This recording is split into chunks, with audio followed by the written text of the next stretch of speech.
Қазақ қоғамында бір таңба бар. Ол ажырасқан әйел деген таңба. Ажырасқан әйелге бәрі үрке қарайды. Не істеп қойды екен? Тиіспеді ме екен күйеуіне?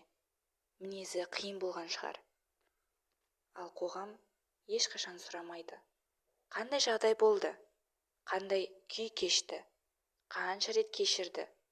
Қанша рет жылап ұйықтады? Неге ажырасқан әйелден қорқамыз? Себебі ол шындықтың тірі мысалы. Ол өзіне жүктелген әйел төзу керек деген өтірікті үзген. Ол үнсіз көнбеген. Ол жоқ деп айтуға батылы жеткен әйел.